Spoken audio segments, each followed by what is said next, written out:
It has been really heartening, hasn't it, to see senior citizens and younger people with comorbidities streaming out to get vaccinated against COVID-19 in the past few weeks.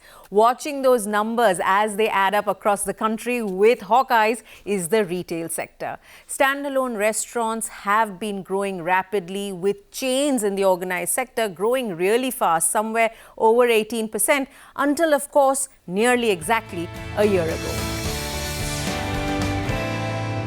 To get a sense of how the recovery has been for the QSR or quick service restaurant category since unlock began, I'm talking today to Navin Gurnaney. He's the CEO of Tata Starbucks that launched in October 2012 and today has 216 outlets across 17 cities in the country. This joint venture is home to the best known and pioneering coffee chain brand in the world. Navin, it's good to see you. Thank you very much for joining us.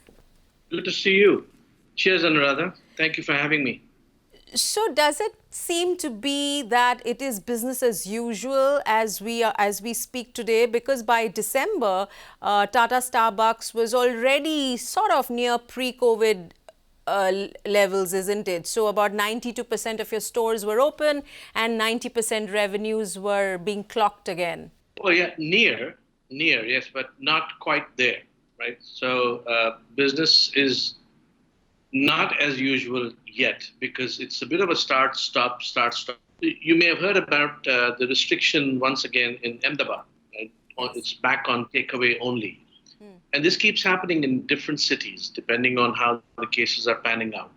Yet, we've seen a continuous incline in the top line, and we are really grateful for the sustained demand. We are still at 50% seating capacity, mind you. If you went to a Starbucks, you'd only see half the number of seats that you would ordinarily see there. And yet, as you mentioned, we're getting close to, we're very, very frequently at about 90% week after week compared to last year. So, yes, we're thankful for all of that, but we're not quite there yet. Not quite there yet. So does that mean that some of the innovations that we saw, which came in as tactical measures to cope with this massive disruption, whether it was home delivery or in a few places the drive-through that you managed to create, are these still as relevant, or have they become less important in the scheme of things today as we head towards normalcy? They are certainly as relevant, if not more relevant. So, truth is, many of these things they were in process already, right? So delivery, we've been delivering for a few years now.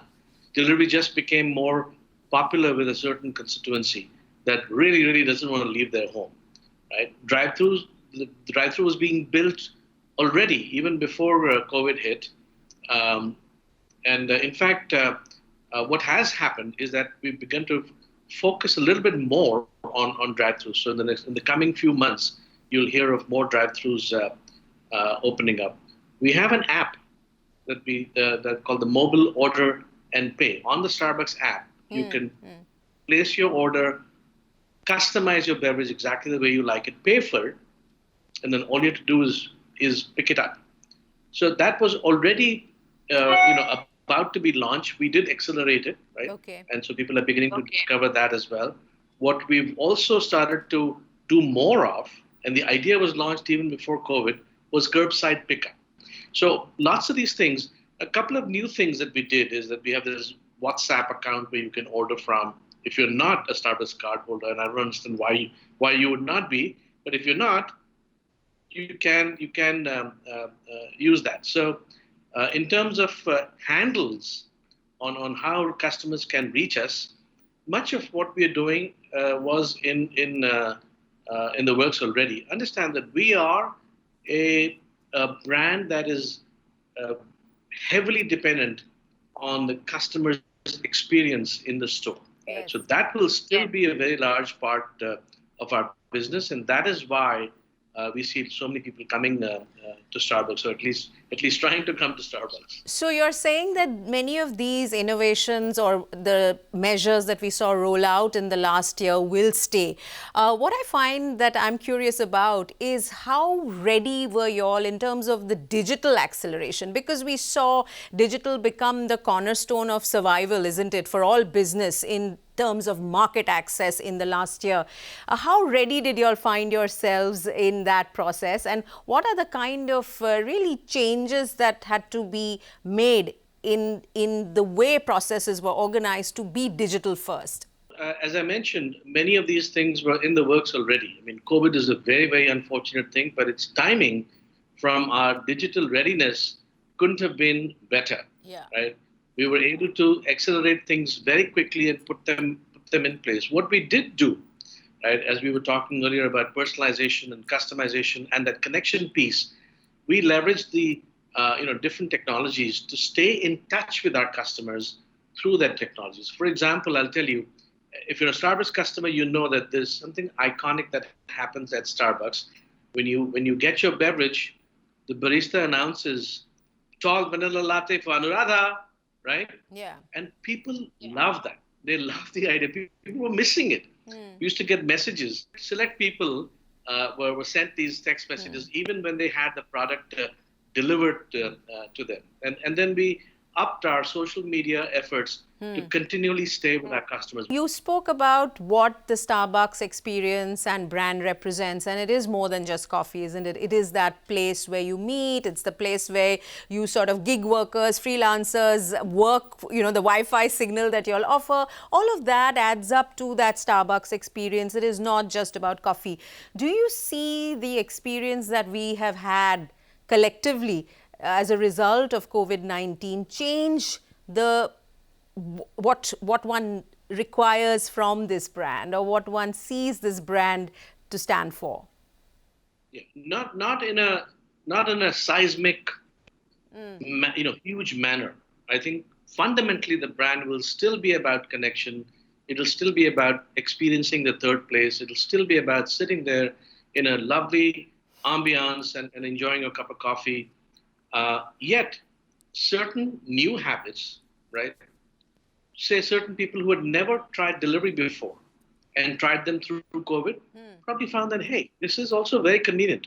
So to that extent, things will shift. Or some people who tried the drive-through, right, in the northern part of India may find that sometimes now when I'm in a hurry, I can quickly go to the drive-through and it's a whole 5-minute transaction. Some behavior changes have happened, and those will stick.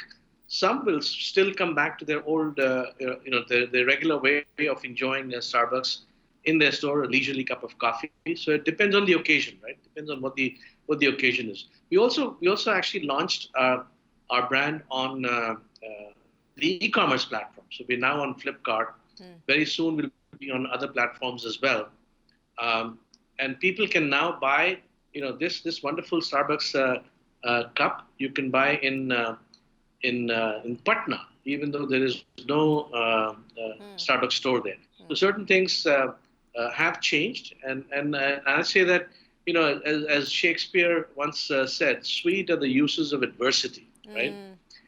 So while COVID has been probably the most damaging and earth-shattering development in our lifetime, frankly, it's also taught us many new things that will make us stronger as we go into the future, right? The safety protocols that we put in place. It was always a safe place, but we took it to the next level. There's one thing that has become really very clear, starkly so, in the past year, and that is the competitive landscape. And we know that homegrown brands, whether it is CCD for very many different reasons, as we all know, Barista, Coffee Bean, all of these chains have slowed down, if not shut in a very, very big way, many of their stores. Is this now a landscape in which Tata Starbucks is sort of the only chain that is out there, able to continue to grow and expand? We will certainly be very, very focused on our growth. I've been saying this for a couple of years since I got here, that we'll be very aggressive, thoughtfully aggressive. As a matter of fact, even through COVID, we built this fiscal year that will end in a couple of weeks. Yes. We will have built 40 new stores, which we've never done before. Right? So year after year, we built 30, we built 36, we built 39. This year we built 40. Next year will be even more, right? But that doesn't mean that others are not growing because the coffee category continues to grow. The appetite for a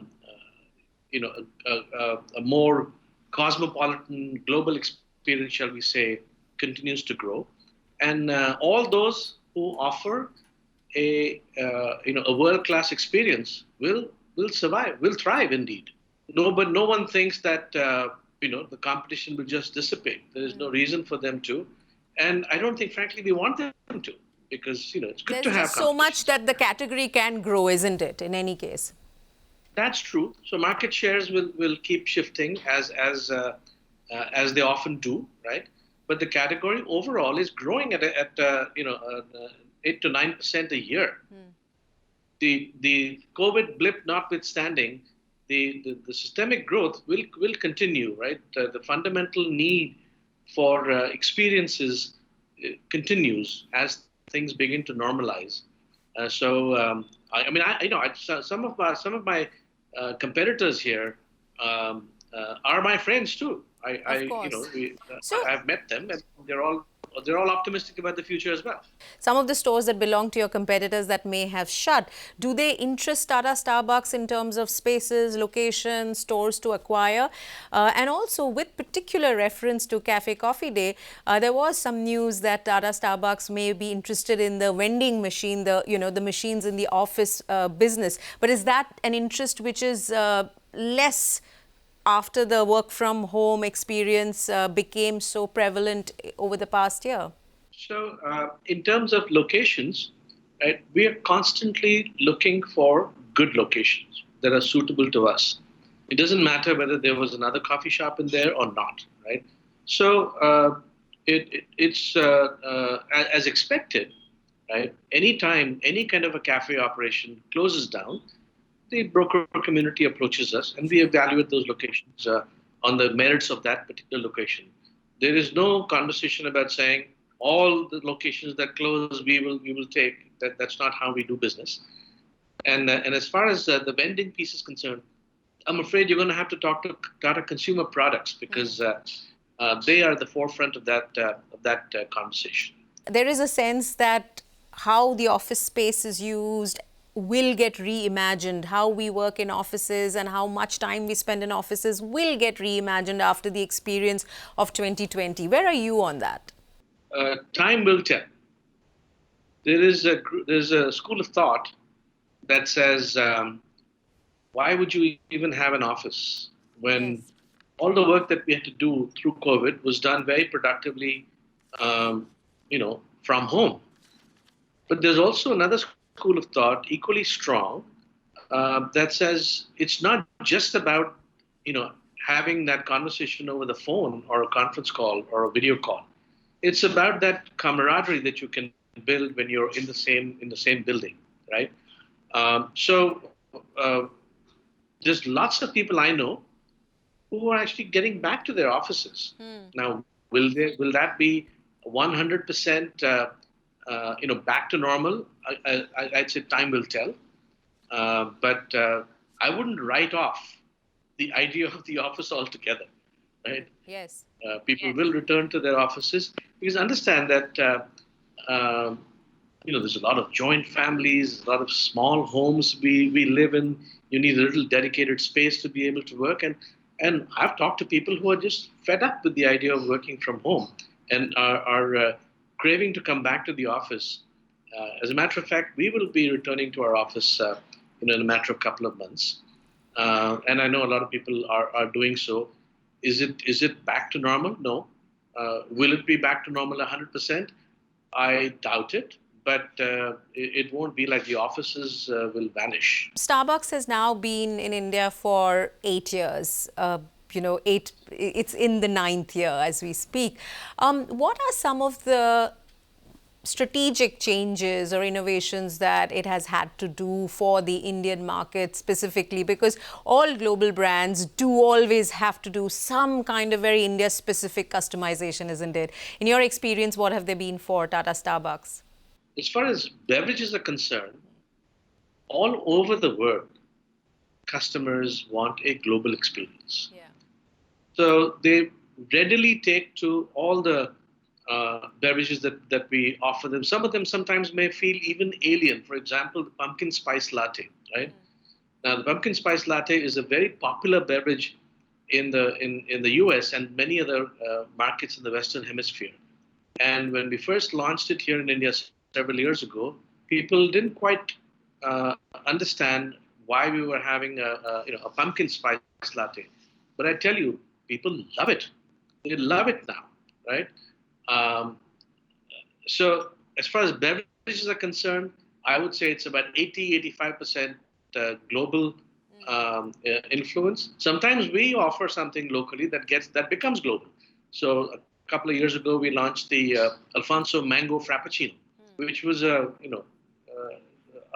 instant hit. And now there are several markets, not just markets with the Indian diaspora, but others that do sell that.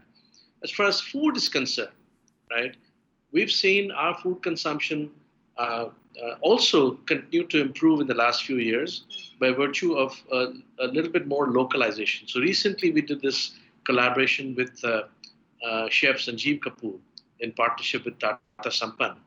And so you can now go to your Starbucks, Anuradha, and get breakfast, a delicious red poha with a coconut stew. So it gives it a bit of a twist, yet it has a familiar To the Indian palate. taste to it. Yeah, and then or you can get a turmeric brioche, right? It's a delicious buttery brioche, but it has a nice presence of turmeric, which is very appealing to the Indian palate. The masala chicken croissant, is very popular. So you're saying the food has been where there has been customization. Anything else in the experience besides the product that's being served? The experience is absolutely international. As a matter of fact, the feedback that I get on the experience, a quick plug here for our partners, that the level of connection and warmth and hospitality that they experience in our stores here in India is a few levels higher than they see in most of the international markets. As you would expect, right? We are in India. Atithi Devo Bhava, right? There is one more thing that I think has changed over the years. When we first came to town, or the country, I should say, a lot of our stores were big, huge. The Ornament Circle store in Bombay, the Hamilton House store in Delhi, a couple of stores in Bangalore, in Indiranagar, etc. They're large, 3,000-4,000 square foot footprints. Over the years, as we've learned that people find it difficult to get to places because of the traffic, we need to be more ubiquitous. We need to be more easily accessible to make it like a 5-minute drive instead of 15-minute drive. We are building stores closer to where our customers are, and therefore, by definition, these are neighborhood stores that are smaller in footprint, equally delightful. Navin, will you manage to continue to grow new stores at the rate you did in 2020? And how much will the fact that rentals have come down help in that expansion? Well, I mean, it's always good to have a favorable economic conditions, right, with regard to occupancy costs. It's always good to have that. Having said that, it's even better to have a stronger economy. Right. So it's a bit of a balloon, isn't it? Yeah. However, I should mention that we've had such good partnerships with our the landlord community, the developer community, that through COVID, right, the support that we got from them, I couldn't have asked for more, frankly. We have a great relationship with them. So as I said, in many ways, COVID has helped us get better, get closer to our customers, get closer to our partners, get closer to our landlord community. And the relationships have deepened. And that is, in fact, going to help us, move faster in the coming years. What are the learnings in the last year, given what a disruption the year has been for anybody who's running business? And also, we do know that you are going to be demitting this office or exiting in a couple of months, Tata Starbucks. So given both these, if you were to give us a sense of what the past year's learnings have been, it would be interesting. What will I remember 20 years from now, right, about this year? What I'll remember is the deep commitment that our partners had to the brand. right? And it's a two-way street. Right? We also had a deep commitment to our partners. I mean, I'm a partner as well at Tata Starbucks, right? Sure. So when this first hit, there was a lot of anxiety about how are people going to pay their bills. And while there was no top line, right, Yes. we had the good fortune. We were lucky enough to be able to assure our partners that we're not going to do any kind of pay cuts and not going to do any kind of job cuts. That lesson was not a new lesson, right? Everybody knows if you take care of your people, your people will take care of the customers, right? And that is one of the most memorable things. And I'm really, really, um, moved and humbled by how much our partners were willing to do in the early days of COVID, when the risks were very, very high. Yes. But people were calling us and saying, "When can we go?" Our partners wanted to come back to the stores within the safe conditions, of course, which Sure. they help provide. But I think at the end of the day, whatever business you're in, you're in the people business. Your connection with your partners and your connection with your customers will determine how successful you will be in all kinds of conditions, in favorable and adverse conditions. I think that's the lesson that the COVID served as a great reminder to all of us. Good lesson to end this conversation with, Navin. Thank you very much. Good luck and, safe travels wherever you go. Thanks, Anuradha. Cheers. And thank you very much for watching. We'll be back again with another conversation. So do look out for the media dialogues. And in the meantime, stay tuned to CNBC TV 18.